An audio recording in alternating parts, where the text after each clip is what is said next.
Thanks to everyone who supported us over on Patreon. If you want additional episodes every month, every week pretty much, then go back for just $1 a month over at patreon.com/boardsandswords.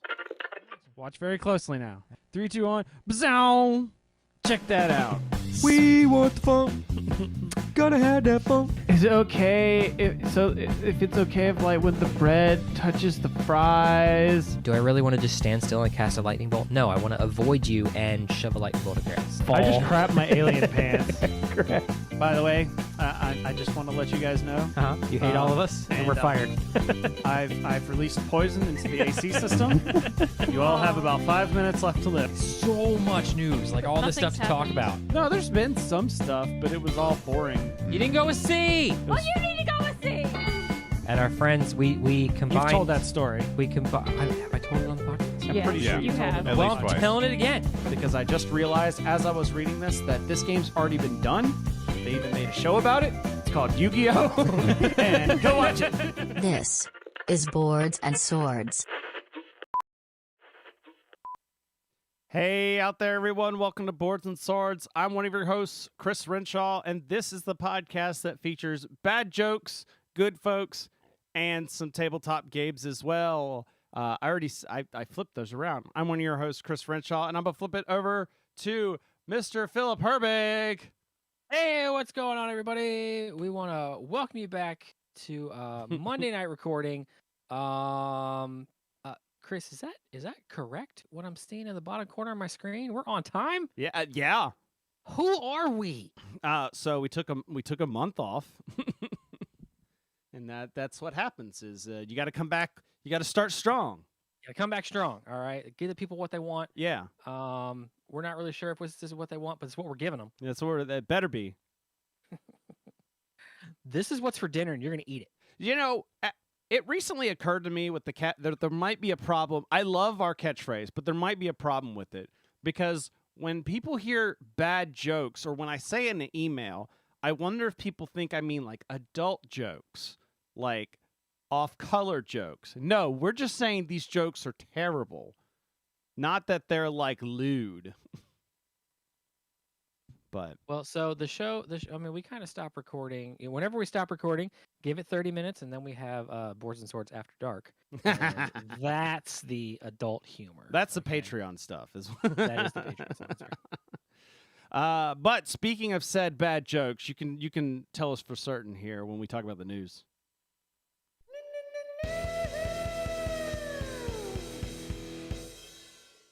All right, for our first story up here, First story up here. What's the difference between our website and the newest Vampire Rivals release? Well, one has a blog and the other has Prague. All right. They revealed a new expansion for Vampire the Masquerade Rivals.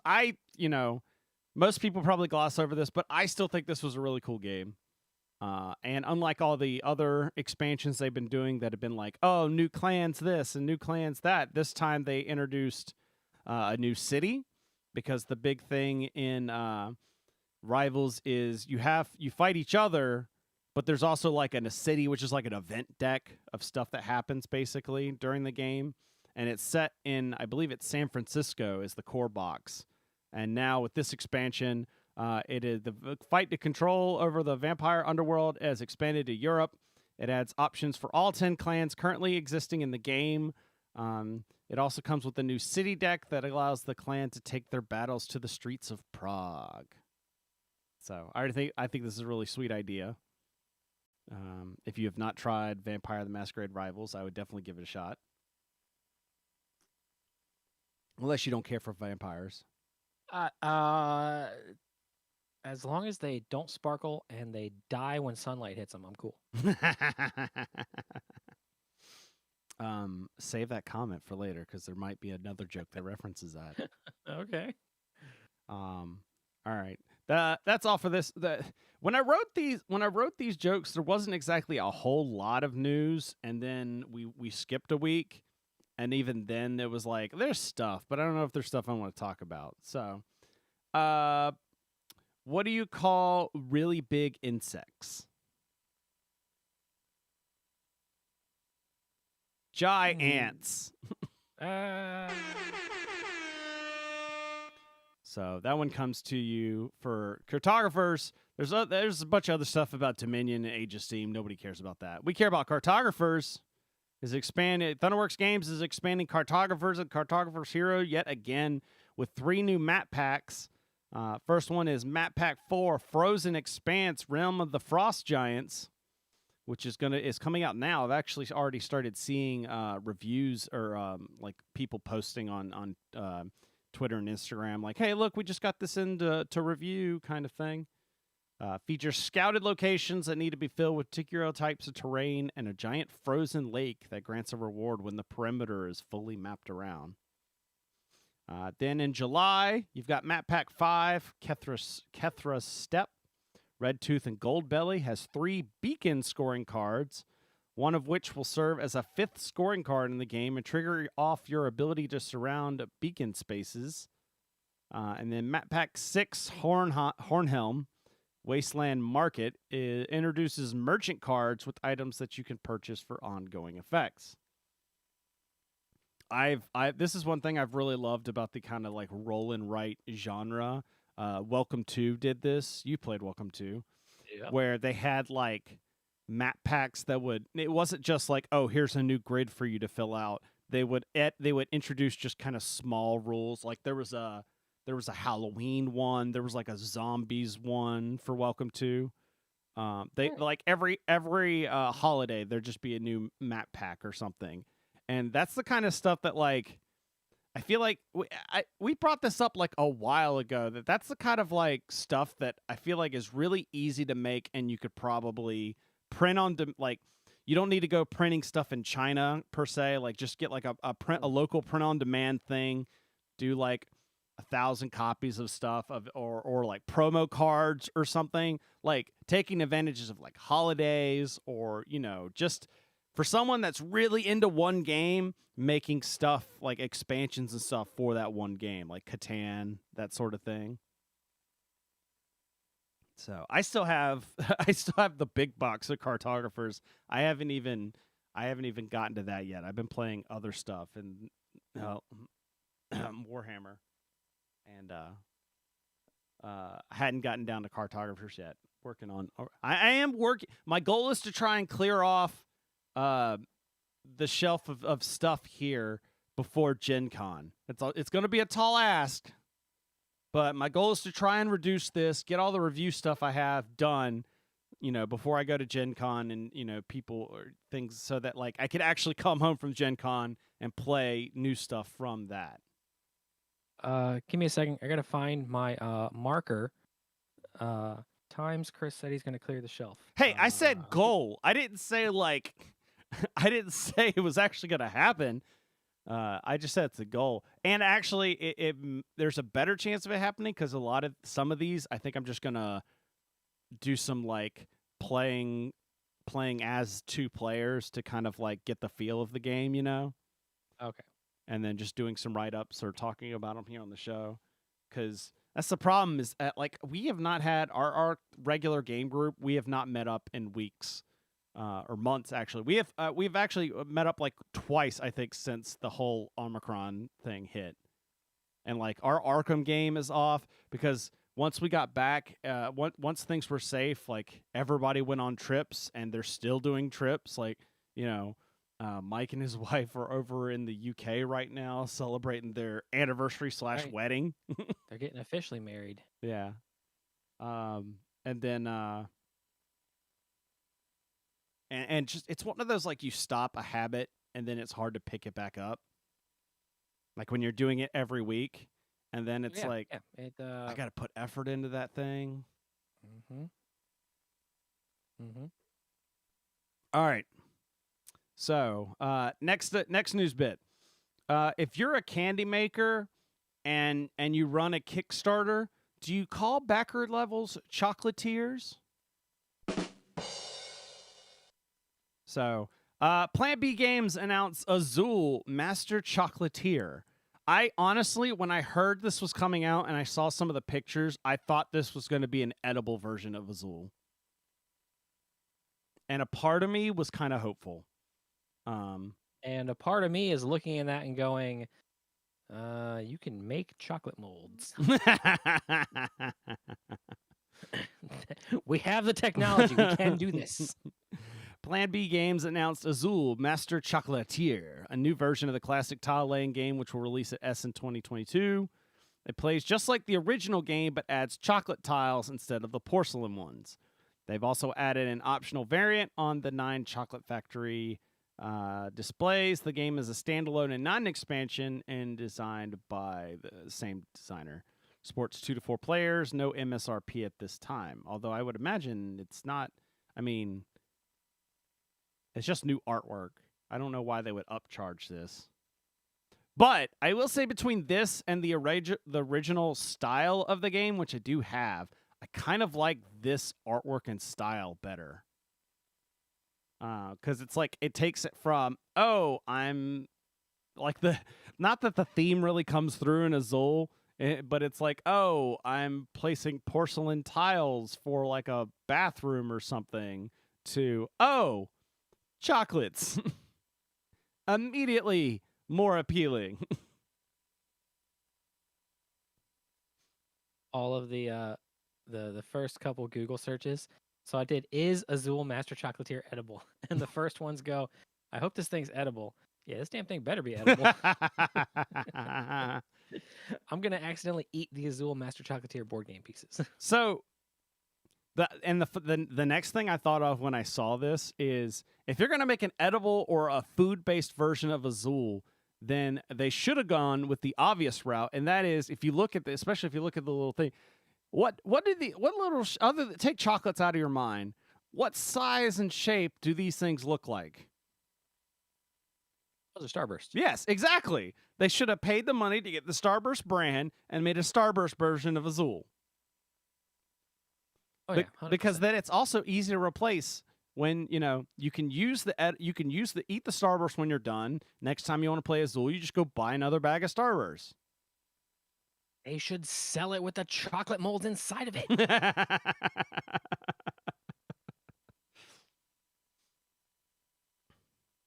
See, right. that could be a thing. We're just idea people here, right? That's right. We're just what did I say? It was the scene from Armageddon. You're NASA, for crying out loud. You put a man on the moon. I'm sure you got a bunch of guys in a room right now just thinking shit up. Yeah, that does sound familiar. I don't know. That's Armageddon. Oh, okay. All right. Next story. This next story features a board game that I threw in the dishwasher. I found out the hard way it was the wrong type of Cascadia. And so that is the Spiel Des Jahres nominations came out. So for this year, we have Cascadia from Randy Flynn and Flat Out Games. We have Scout from Cagino and Oink Games. And then Top 10 from I'm Not Even Gonna Try and Cocktail Games. So they got Aurelian Picolet. Huh? Aurelian Picolet. There you go. That sounds worthwhile. This is probably the first time in a long time that I've actually played a Spiel Des Jahres nominee when it's become announced. Like, I played Scout. I tested out Scout at PAX Unplugged last year. It was neat. It's an Oink game, so it's nice because it's like deck of cards based. It's like a fat deck of cards.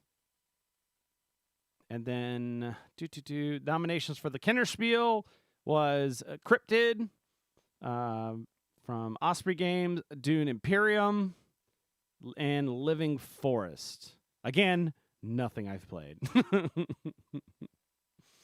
But Dune Imperium has gotten all the rage, especially when the Dune movie came out.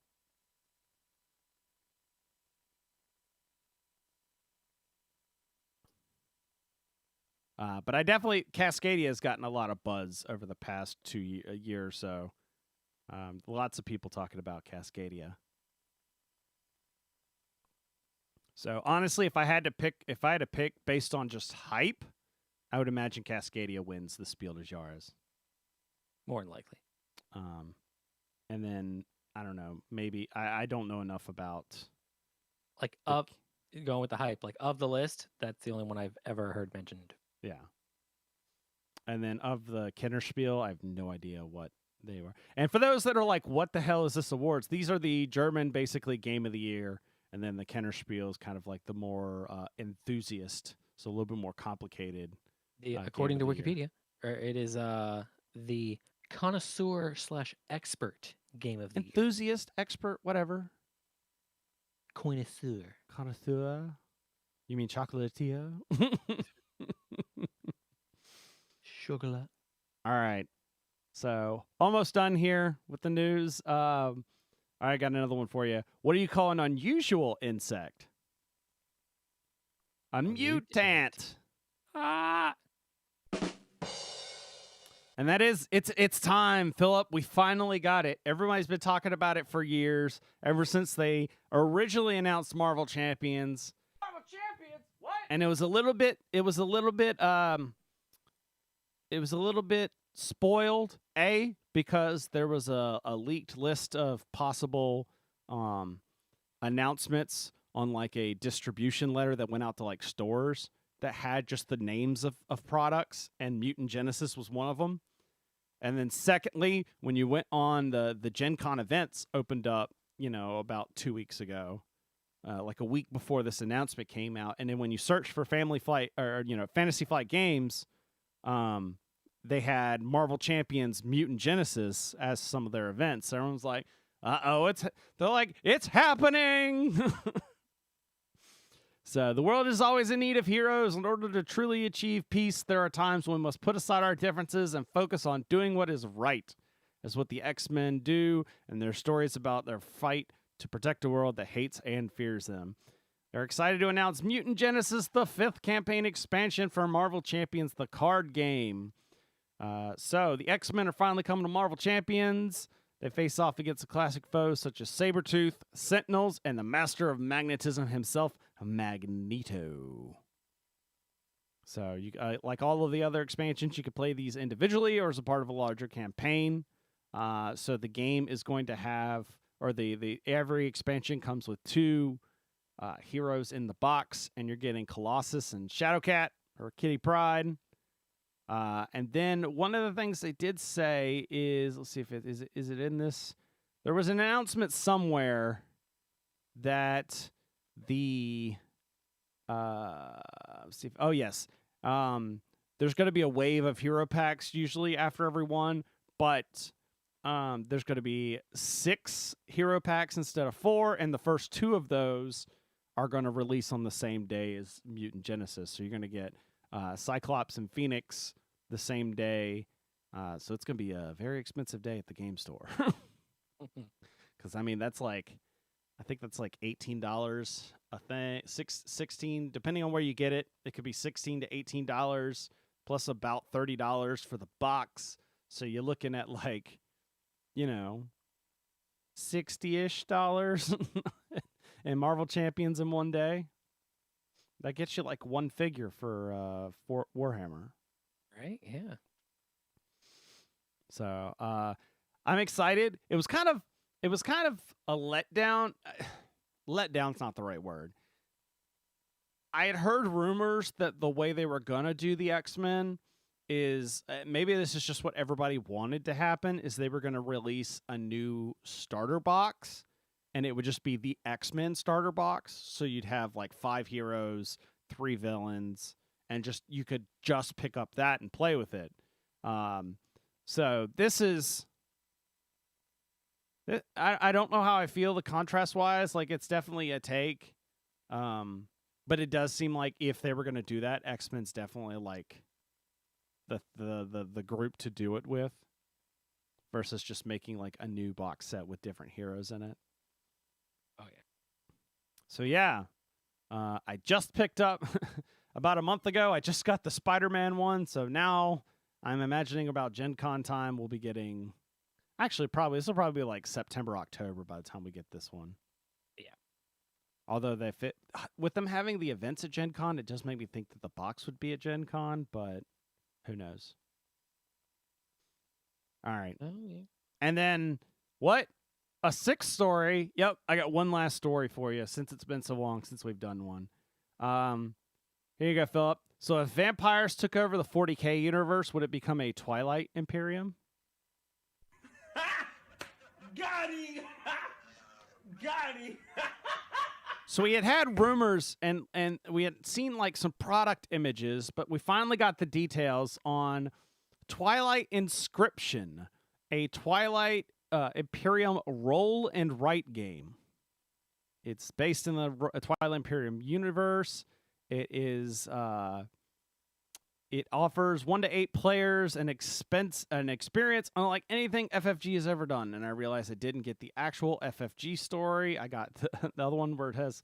So I believe this says coming August, so probably Gen Con thing.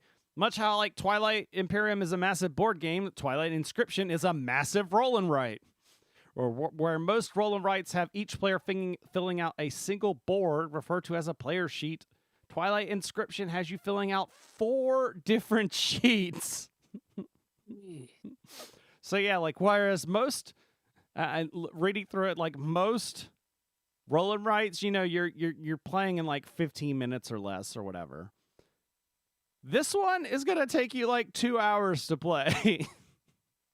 Man, you might as well just play Twilight Imperium. No, because that's where you think. If you think Twilight Imperium takes like 6 to 12 hours, so if you're gonna distill that down, then it would kind of make sense from like a normal board game to a roll and write. You go from that time period. Rusty Beetle's in the chat. Hey, Rusty Beetle says I've never played a roll and all write. I can see is so like it's a horrible resolution picture of the box, but like that's Master Chief. That's 100% Master Chief on that box. You can't tell me any different. Oh, you're talking about in the background there? Yeah, it does kind of look like it. That's 100% Master Chief on the box. With that much, that one sounds like too much. With that much paperwork, I'd rather play a one-shot RPG. This is definitely a try before you buy kind of thing, unless you're just a super huge Twilight Imperium fan. The only reason if it gives me the Twilight Imperium experience, like that kind of like negotiating and backstabbing and that sort of thing, but in a 2-hour, time space, I'm down. Especially because it means then it's more likely to get played than the box just collecting dust up there. Like I won't get rid of it because I have so much fun every time I play. But I only get it played pre-pandemic. It was only like once a year. Let's see. And of course, their dry erase chalk markers. There's going to be different versions of the sheet, so like not everybody's playing necessarily they can play the same stuff, or you can have like faction specific things. Then they go into like how it's actually playing. I think they said, I was trying to remember. I want to say I thought I heard somewhere it was going to be like $60. Which makes sense when you consider the amount of components in it, but it is really expensive for a roll and write. But basically, it's just, whereas most roll and writes just make things like smaller, this is basically just a new board game. The size and scale, the scope of just a normal board game for something else. Oh, and you can play the game solo, apparently. So even more reason for you to pick this up. If you're like, man, I don't have friends. Now you can get that Twilight Imperium experience, but with yourself. Which then I'm hoping like there's just a deck that you shuffle up that's like, oh, this turn I will help you out. Next turn I stab you in the back. It does look. God, that is amazing. I just want to say, so just like at Twilight Imperium, you're going to need like a full dining room table just to play from all the boards. Oh, man. All right, and that's the news. That's all we got for the news-wise. Oh, man. So Philip, what you been up to the past month or so, gaming-wise? So the new season started in Destiny. There's a new season of Destiny. I wouldn't know because I haven't turned on my Xbox in months. I'm gonna come to your house, Why? put you in front of your Xbox. Okay, and while you're here, we could break out Arcadia Quest. I don't know. Oh, he froze. I don't know if that means he just left his house. He might be on. What? You froze for a Oh, I second. did? I was like, "Uh oh, is he already on his way?" Yeah. Just I watched. What did I finish watching? I watched all Picard. Wa- Up. You're roboting. last night.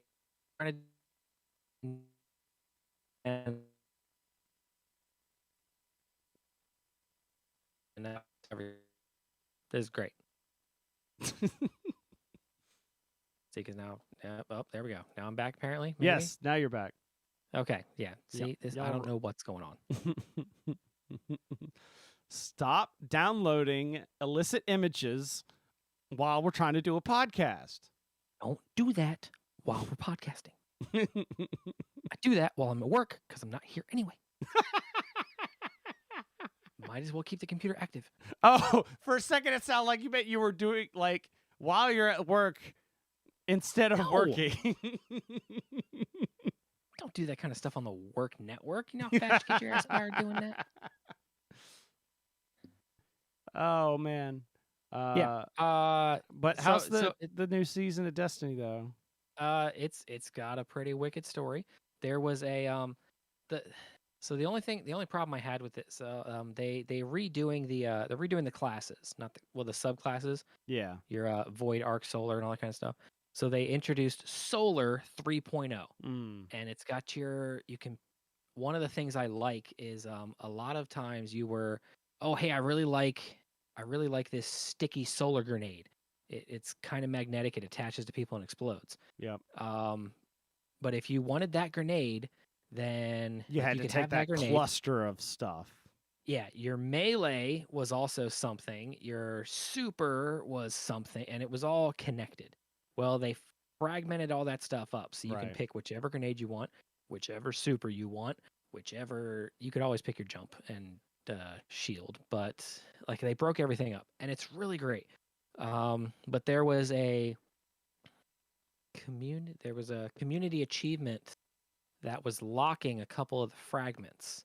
Mm-hmm. So, and it was like, all right, yeah, that we had to contain 20 million nightmares.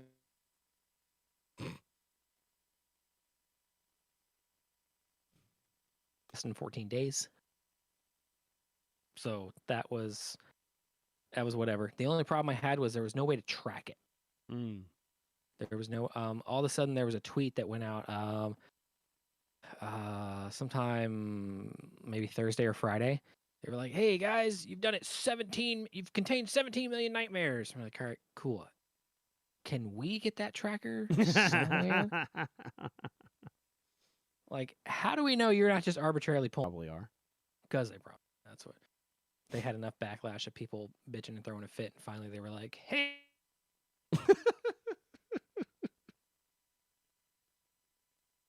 But yeah, it's been really fun. The raid the last season and the parts I were able to play were fun. And disconnected though. Other than that, every once in a while, What was that? Doom Eternal. Ah. Yeah, I've been playing that. I'm on the.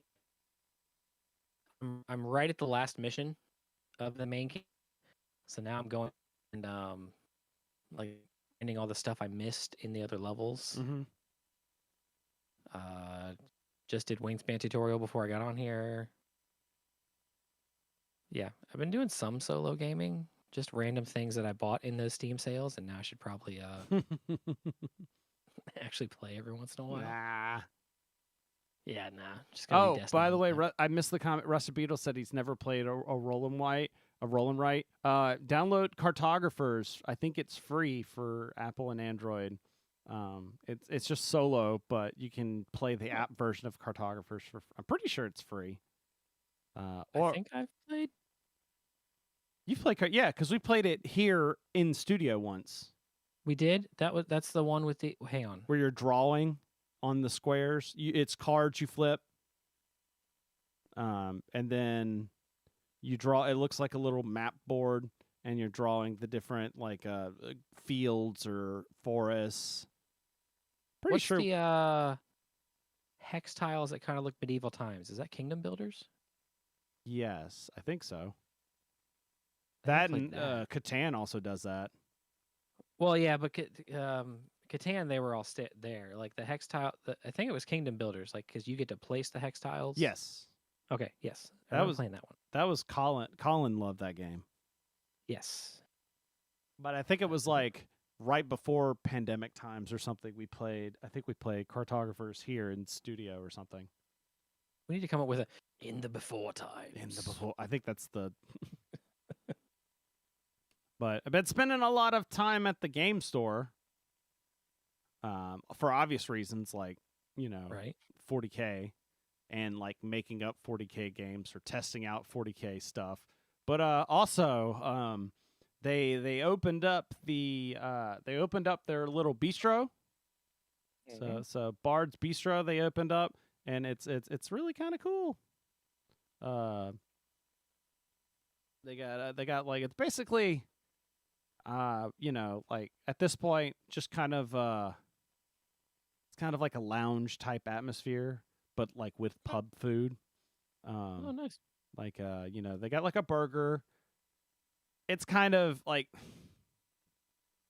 it's a good burger, but like it's hard to be like really. I don't know how the right way to describe this. Like it's a good burger, but like you really can't be like outstanding with a burger. Like a good burger is just like, I'll have that again, but it doesn't make you go like, I'm going to this place to get that burger. Like I am mouth-watering for that burger. Oh, yeah. However, I could say the same thing about chicken tenders, but their chicken tenders are really good. I was a little skeptical because everybody kept saying the chicken tenders were splendid, and then I had them, and they're really, really good. There's something about the breading is just like super crisp, and it's really nice. Sprinkle some crack on them. Probably. I'm just over there sniffing the. And then yeah, they also got some like so that's like your staples that like you have to have, because if somebody doesn't like anything, they'll at least eat chicken fingers. But then they've got Exactly. like a bunch of other things that like I'm hoping that they'll do well, because you usually can't get them in this area. Like they have shepherd's pie. I haven't had that yet, but it smelled delightful. Okay. I had it. It was one of those like you order and then it goes past and like, dang, I should have ordered that. that smells good. And that's They the got story of the soup that got away. they got fish and chips, which every time that comes out, I suddenly get like flashbacks to when I worked at a seafood restaurant, because that's what I would come home smelling like every night. Just fried fish. I'm trying to remember what else, but yeah, a lot of cool like pub kind of food. It's very small because it's a small space and it's a new business for them. But the good news is they've also got they've got the store there with all their tables.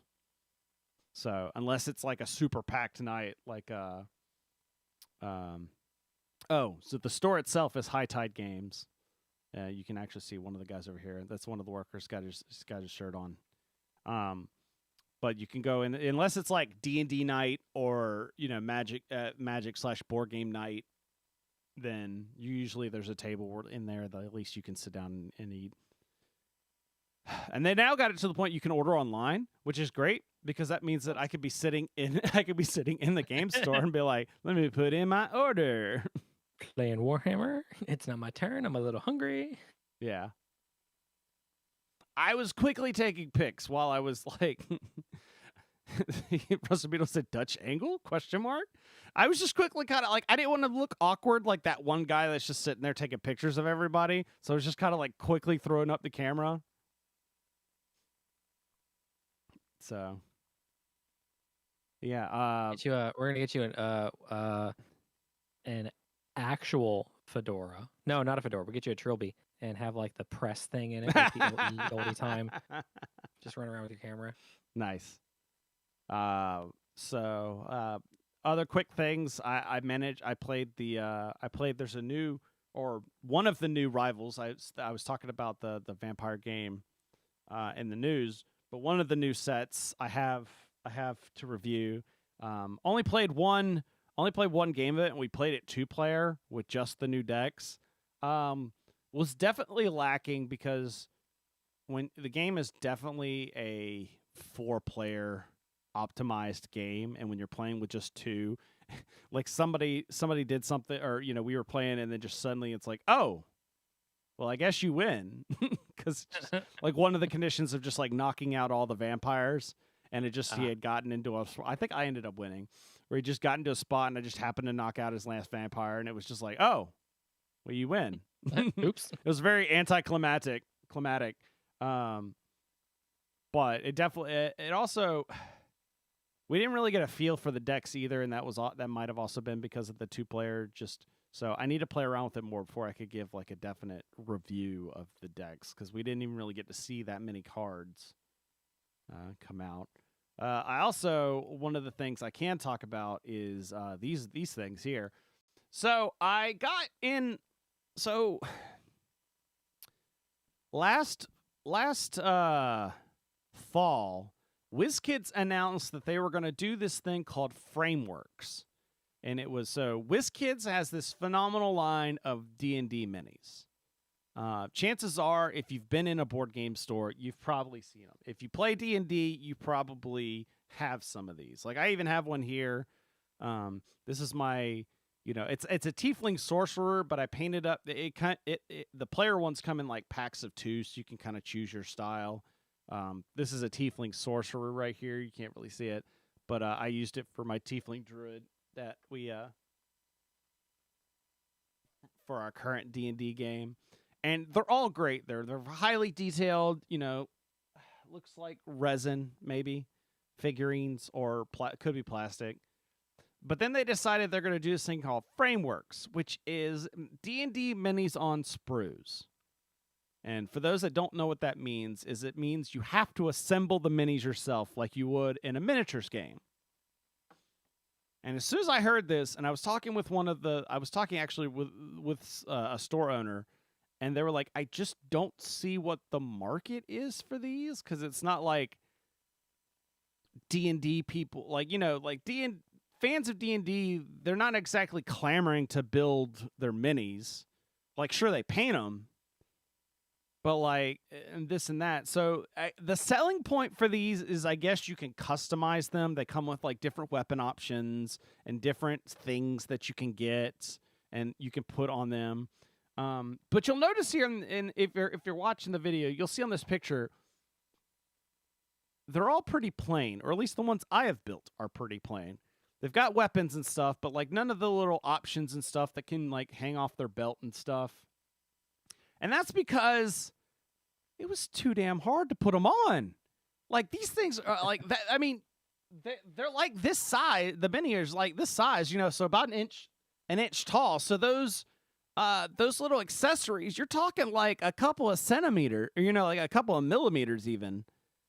And so like my big old fat hands cannot like, they're not precise enough for me to put that. I had enough time getting like some of these weapons, because they're just very small and frail on here, and getting some of like, like obviously this orc barbarian that's over here, he was pretty easy because he's a chunky boy. But like there's like these elves and humans over here, like, and as I was putting these together, I was just sitting here thinking like, who is this for? Because like, yeah, Rusty Beetle puts the price of the sprue boxes is way, way too high. These are like, I don't know what the MSRP is, but they can be anywhere from like $10 to $15 for one character. Now keep in mind, you can get the same type of character, same style, same plastic, same art style, if you get the pre-assembled and pre-posed figures. I think it's like $6 to $8, and sometimes you even get 2 different poses. So it's like, if you want a highly detailed miniature, WizKids already has a great product for it. If you want a customizable character, this is not what I'd want to do. If you want to be able to like deck out, this is exactly what my character has. This is not what I would tell you to do. What I would tell you to do is to go on those sites like Hero Forge and Eldritch Foundry and build your character exactly the way you want, whatever options on their belts or, weapons, etc. Find someone, there's probably someone there's enough resin 3D printers out there nowadays. Have them print it. What was it? We had Eldritch Foundry. You could get the STL files from them for $5. It's cheaper than any of this. And all you got to do is find somebody to print it. I mean, heck, it's not the resin, but our local library has PLA printers. You could get those all you got to do is like send them a file and they'll print it for you. So $5, you could customize whatever you want. Get the STL file, have somebody print it, and there you've got it exactly the way you want it. And it's printed with the items on it, so you don't have to like attach it with, big old stubby fingers like I have. You got to get the giant glasses with the different magnifying glasses. I have those. It didn't help. So you got to have the long tweezers where your hands are like way up here, but the mini's way down here. Yeah, that's what I don't have. Yeah, Rusted Beetle says most D&D players are looking for their character, that one mini that looks just right. These kits are too generic and fiddly. I wouldn't say that they're not that generic, but they are fiddly. I would definitely say that. Because there's some options in there. Now, he brings up the monster boxes. The price of the monster boxes are worse. The Kobolds box is like $50. That's the only place I could see people doing is because, like... How many kobolds are in a box? That's true. How many orcs and kobolds are you getting? That's one thing. And I don't know, I just feel like something about the monsters makes me feel like it's a better idea for this sprue thing. But then again, they have like a crap ton of monsters as well. Like this is one of those like they're almost competing with themselves with a worse product. Like they have a really great line of minis that like, our store High Tide, they've got like 3 racks, like spinning racks that you can go through and find. There's another store we have where there's like a whole wall of like various D&D minis. So you could just like, I need, it's like they have like a dolphin, like who's using a dolphin in their D&D? But there's a mini for it.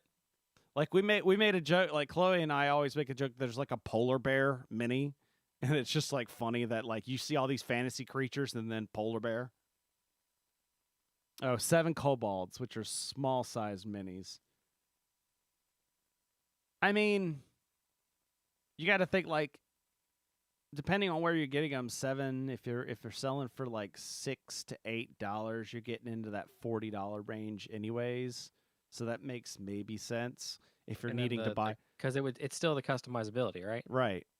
So if you're needing like a box of like your like baddies instead of going and buying individual things, it might be cheaper to just go dump a bunch of money into stop thinking of GW prices. He's not wrong. I'm like, 7 minis for $50. That's a steal. $50. He ain't wrong. But $50 million. Who you kidding at, Chelsea Clinton? Yeah, it's just I don't like. I did not. And I don't enjoy putting minis together. That's the one thing the one part of 40K that I don't like is putting the minis together. I'm fine with painting them and all that, but just the process of cutting from the sprue, scraping off all the extra bits, and then gluing them together, where I'm probably gluing my fingers together. So I did not have a good time with putting these together, and I just felt like I was like, who's buying this? Like, how many people are actually forking out the money for this? Like, if this was 10 years ago and resin printers weren't as cheap as they are now, you probably had a better market then. But this is one of those too little, too late kind of things. Yeah. So, That's true. A $50 Gundam kit, that is a lot of plastic. And those models are like a foot tall. Well, no. How much did I pay for this thing? Well, it depends. If you get the really big ones, they can be like $100, $150, $200. The perfect grade 00 risers, 450 at Third Eye. Hang He on, still how big is remembers that because it was like, wasn't it like there was an O there was an O that was faded out, and so we thought it was like $40. No, the 4. Oh. The 4 was faded. I think it was. So it looked like 100 instead of 400 or something like that. No, it just looked like 30. No. It looked like $30, and I was like, "Guys, is this true?" And they were like, "No, no." And I think they immediately went and got the thing to reprint the sticker.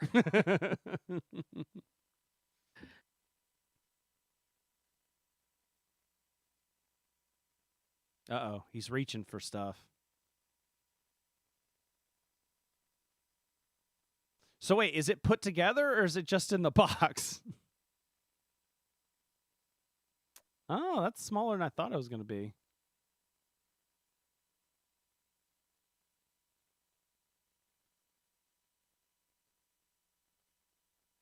Yeah, so this is the real grade 00 riser, and this was $35. Okay, that's I was going to assume that's probably about what you would pay for that. So that makes sense. Yeah. And this is what God, where did I get this? I put this together years ago, and that was it. Nice. I do want to get the base thing for it. Probably find one of those. By the way, one of the 40K guys keeps telling me he found a set of rules that uses, because all the Gundams are like there's different scales, but they keep them all relatively within the same scale for the different model classes. And there's a set of rules for how to use them in like a Gundam miniatures combat game.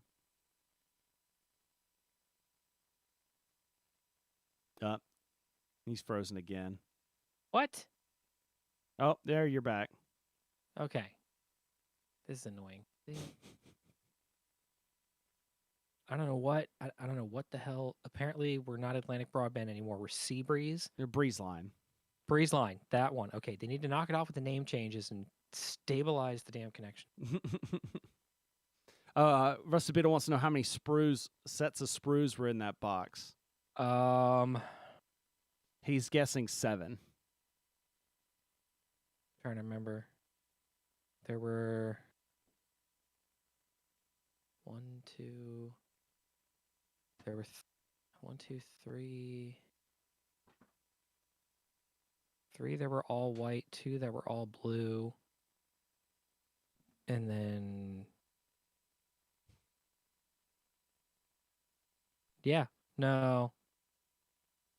actually, there were 7, but 1 was really small. Yeah, that's a lot for that size and that price. Well, it was for my for my Games Workshop brain. Yeah.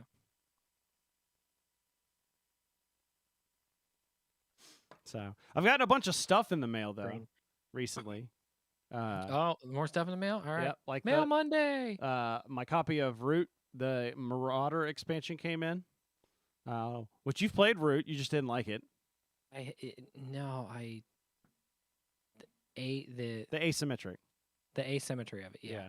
And then and then I was thinking like, because Star Trek Ascendancy, it's really just your race that has a few tweaks. The gameplay is mostly the same for everyone. Right.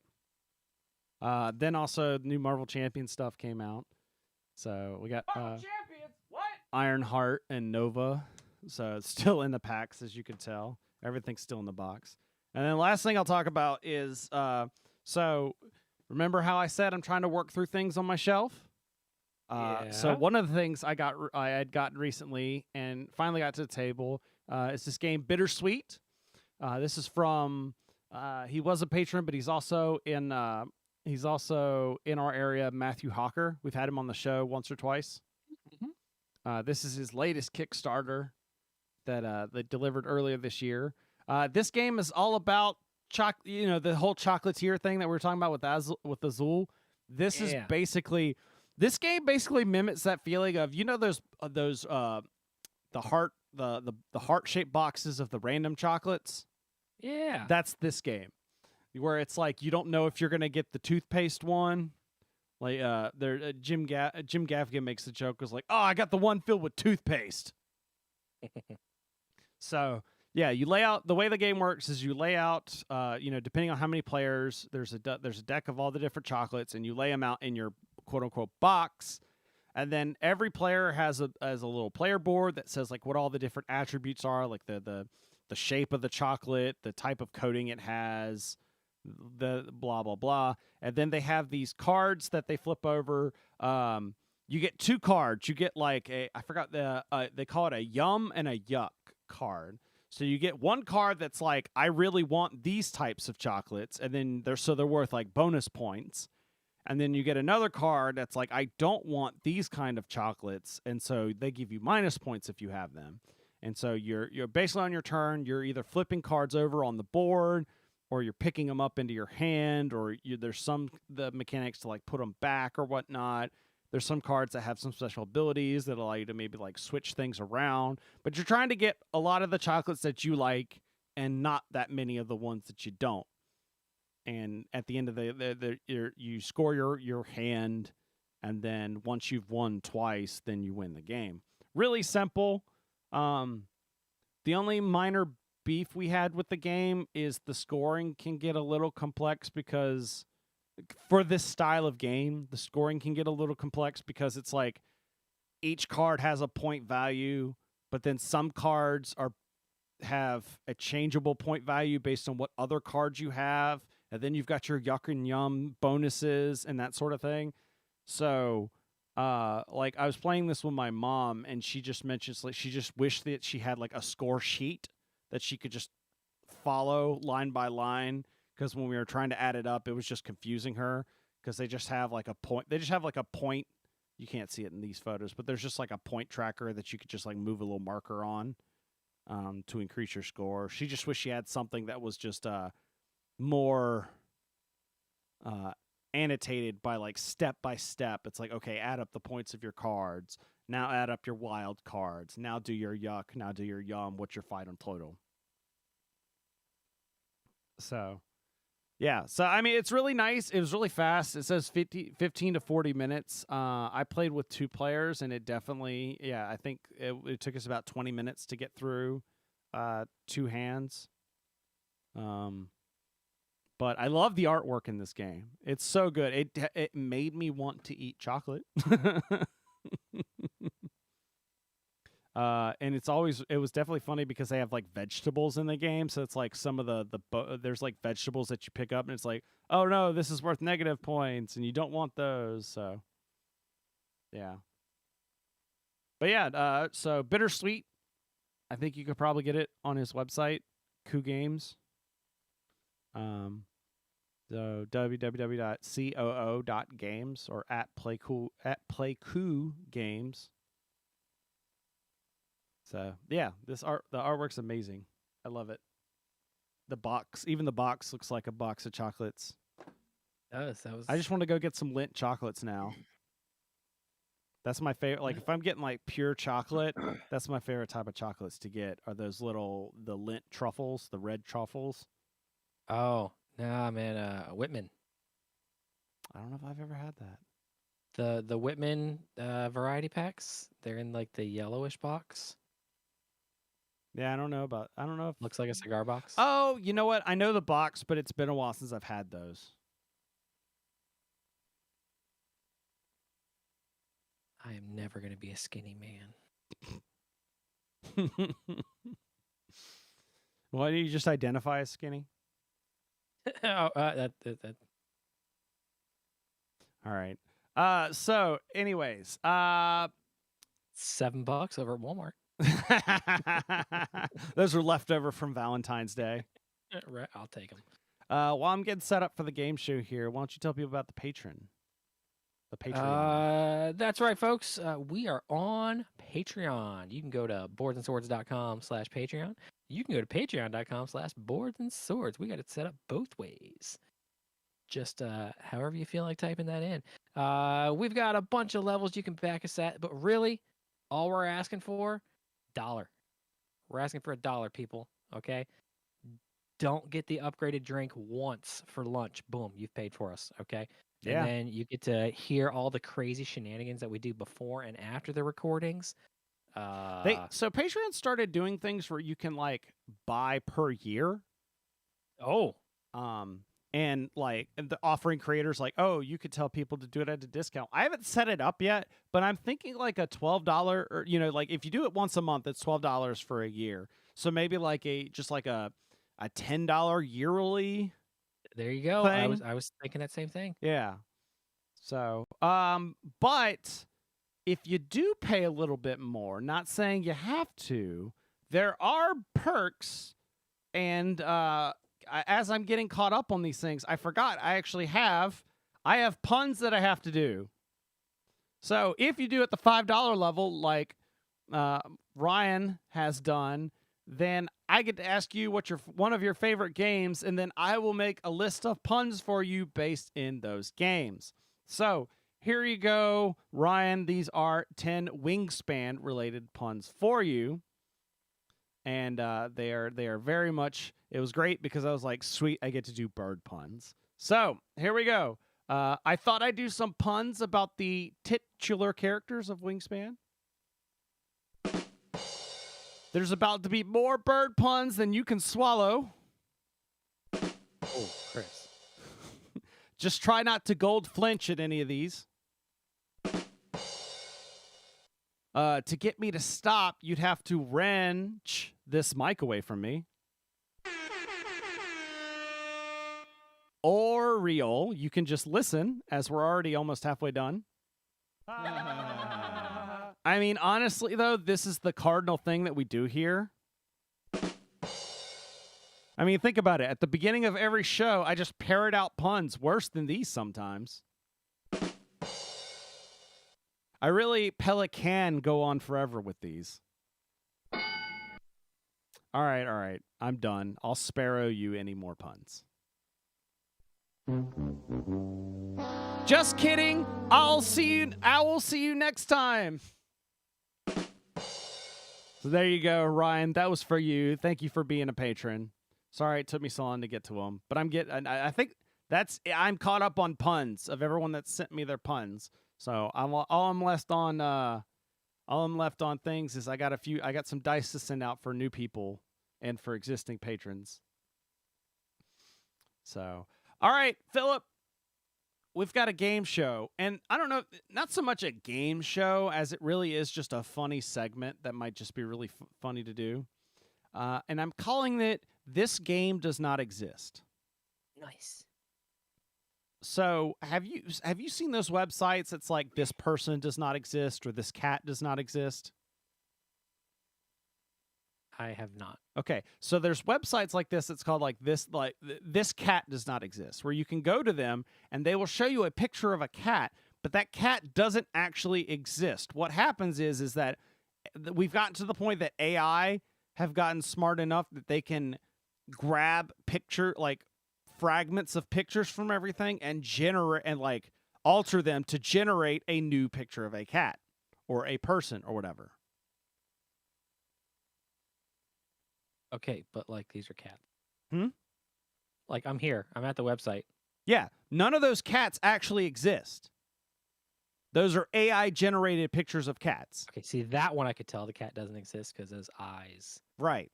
It didn't do it right. But some of them are really creepy, how it's like you're looking at a picture of what looks like an actual cat out in the wild, but it's not. A computer generated that picture. And if you think that's creepy, do thispersondoesnotexist.com. And it's the same thing, but with people. Person. Let's see if I get... Are you sure? Because I went to high school with that guy.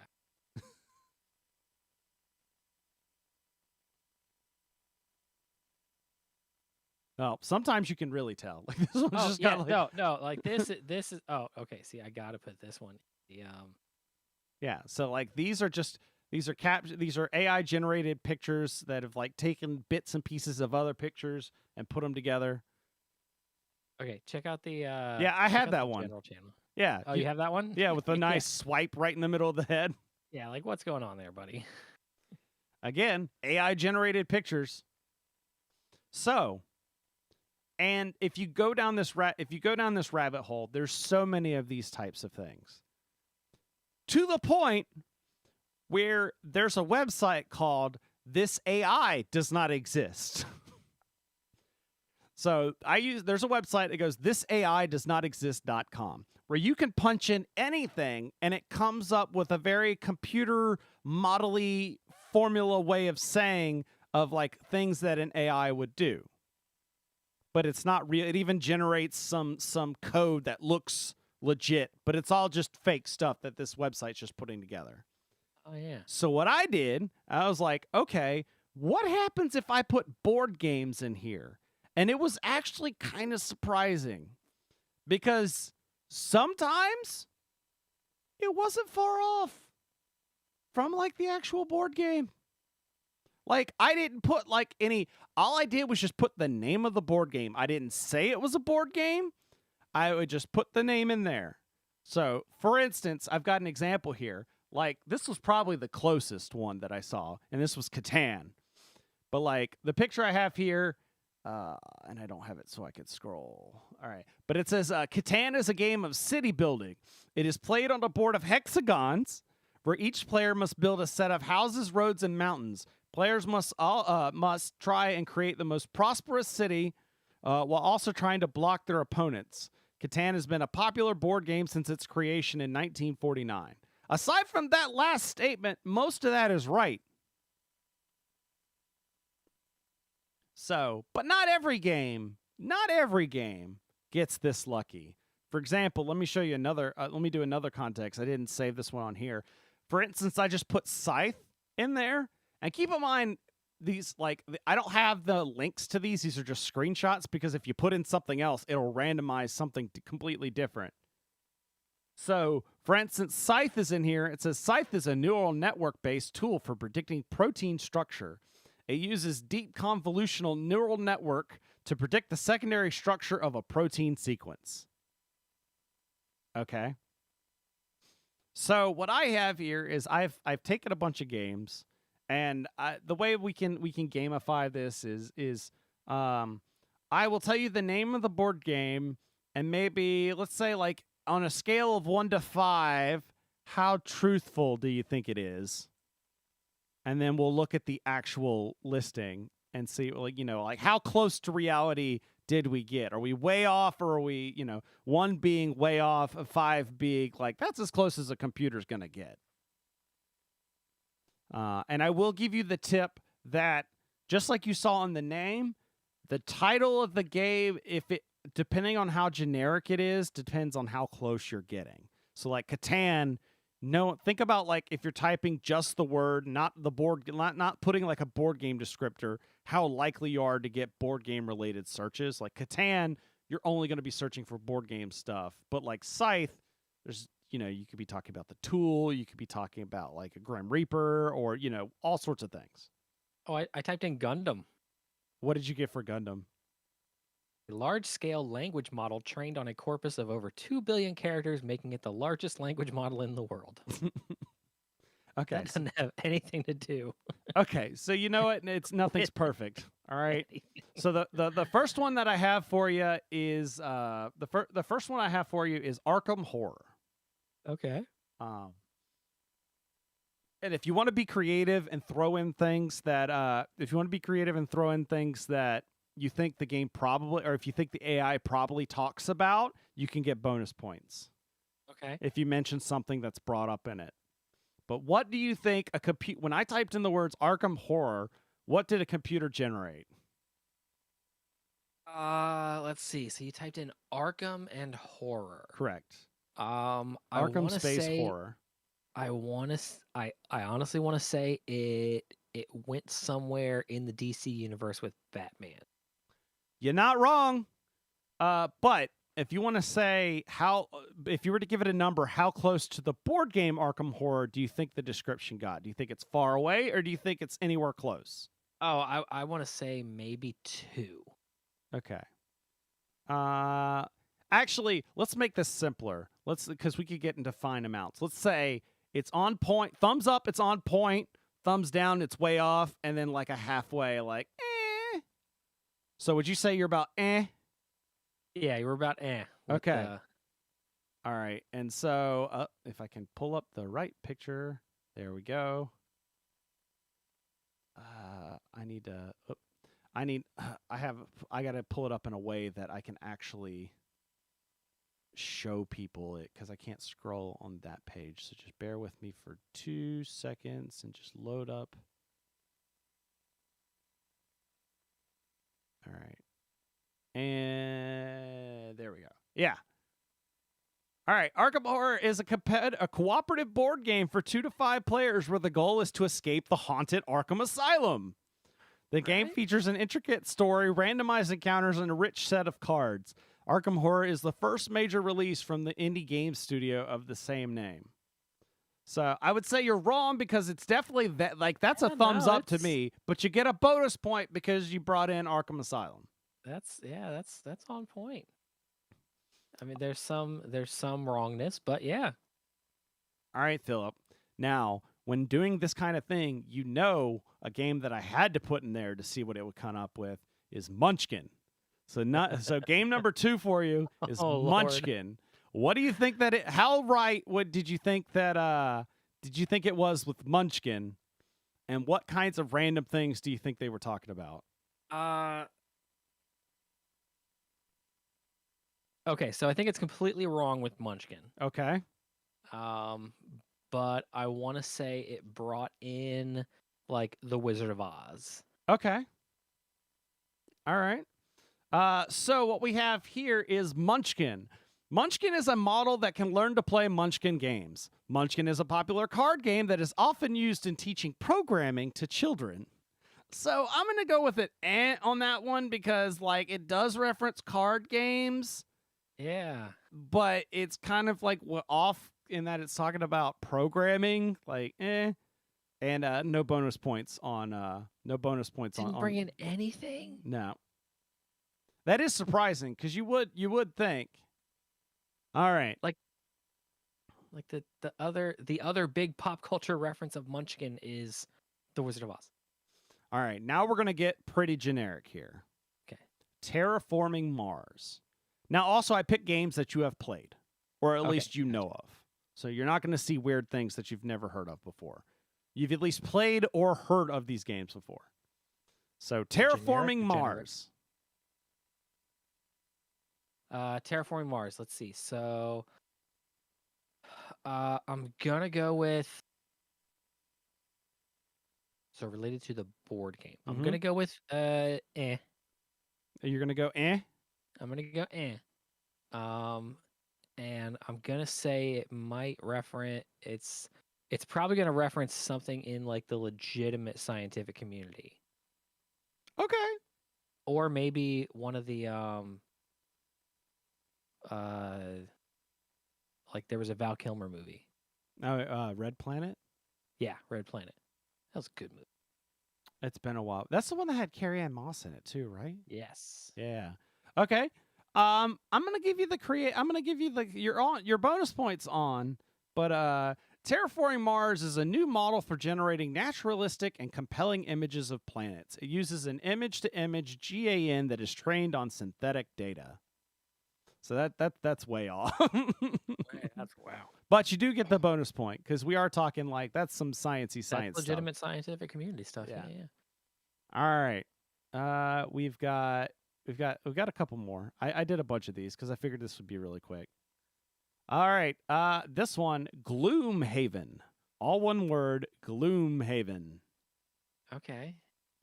What kind of weird computer model AI thing came up with? What AI did it come up with when I put in Gloomhaven? Gloomhaven. So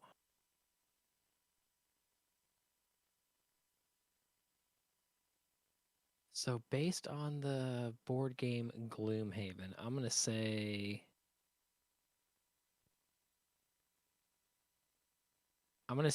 it gets a thumbs up Okay.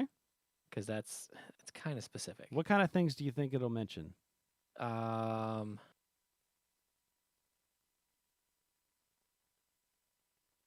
hell, I don't even remember. Have I played Gloomhaven? Yeah, we played it once in that side room over there where we had the app that was showing us. Oh, that was the one with the app, so it had all the cultists and everything. And... Yes. Okay, yeah. So it might mention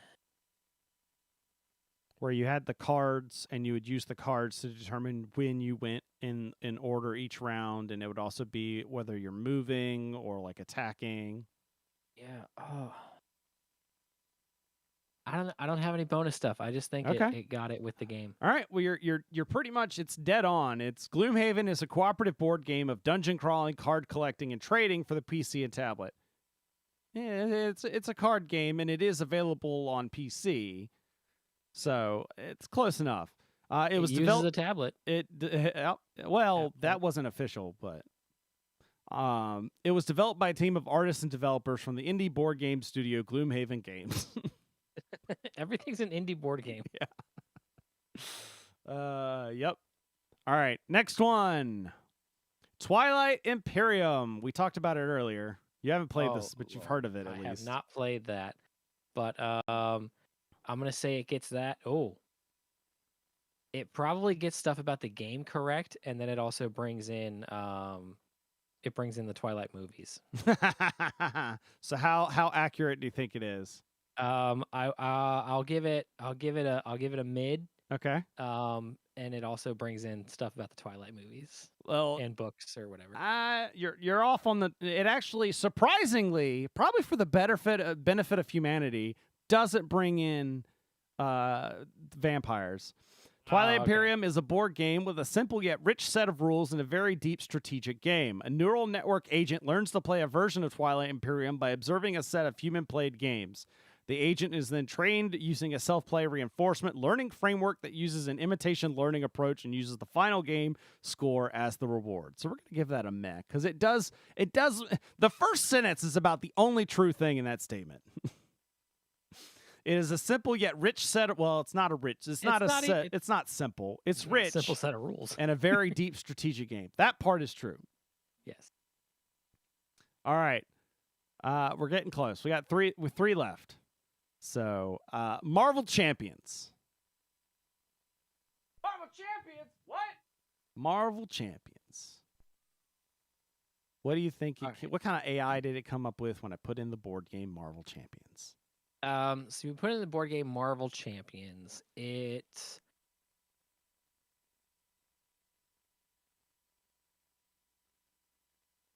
gonna go with on that one as well. Okay. And then the entire rest of the thing references the bulk of the MCU. Okay. I'm gonna give you. It's a stretch, but I'll give it to you for both. Marvel Champions is a data set of 2,000 human-labeled characters and their interactions. So, Marvel Universe has got a lot of different characters, and it mentions characters, human-labeled characters. Okay. And it is used for character-level natural language generation and dialogue generation. So that's where. So it is kind of meh, and we do mention it definitely leans into the Marvel piece, not as much as the MCU. So we'll give you dead on for both. I'll give you dead on for both of those. All right. Character level natural language generation and dialogue generation. All right. Okay. Dialogue generation. Don't touch my pile. Blood Rage. Ooh, Blood Rage. I'm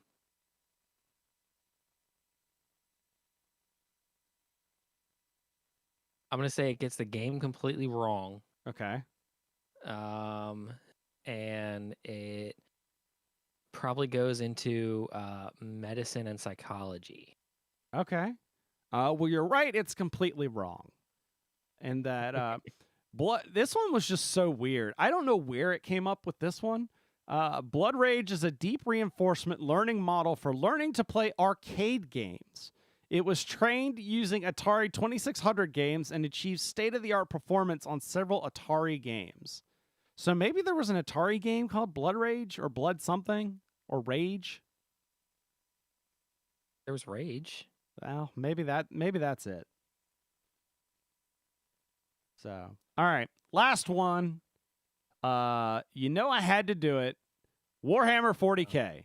Specifically, I put in Warhammer, the number 40 with a K right next to it, no spaces between the 40 and the K. That's all I put Okay. in. Warhammer space 40K. All right. So I want to say it gets Game K completely correct. Okay. Just because of how much is on there. It probably starts referencing it goes into bigger references of medieval weapons. Okay. All right. Well, you're dead on this. Warhammer 40K is a popular miniature war game set in a fictional universe. It's a real-time strategy game, and there's a lot of work to make a good AI. The game is challenging to play, and a lot of research is being done to make it more playable. That last statement is 100% true. It is challenging to play, and a lot of research is being done to make it even more playable. Oh yeah. So, there you go. No bonus points on that one, but That's right. so So there you out go. of Those 16 possible points, I got 8. You did. You're batting. Your bet was it batting 500 or whatever. 500. Batting 500. There we go. So there you go. That was, if you want to play around with that was thisaidoesnotexist.com is where I got those from. If you want to toy around with yourself. So like I said, I just thought it was funny and it's just interesting to see where things came from. So hope you guys enjoyed that. That is all that we have for you guys this week. So I think it's time to roll that beautiful bean footage.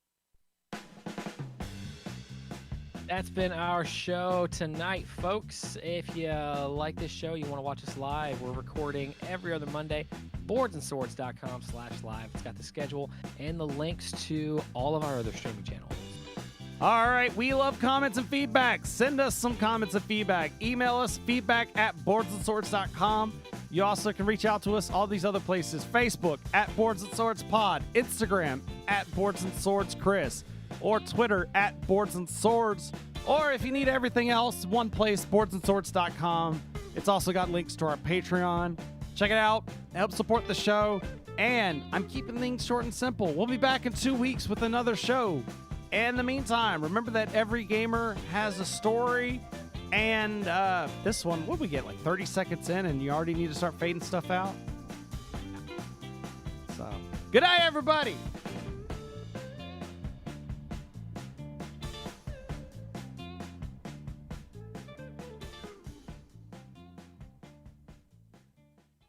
Yeah, see, short and simple. Keeps things There up. we go. Get in, get off, get out. Yeah, exactly. So, thank you, chat room. We're going to shut things down, and we're going to talk Doctor Strange spoilers. Woo!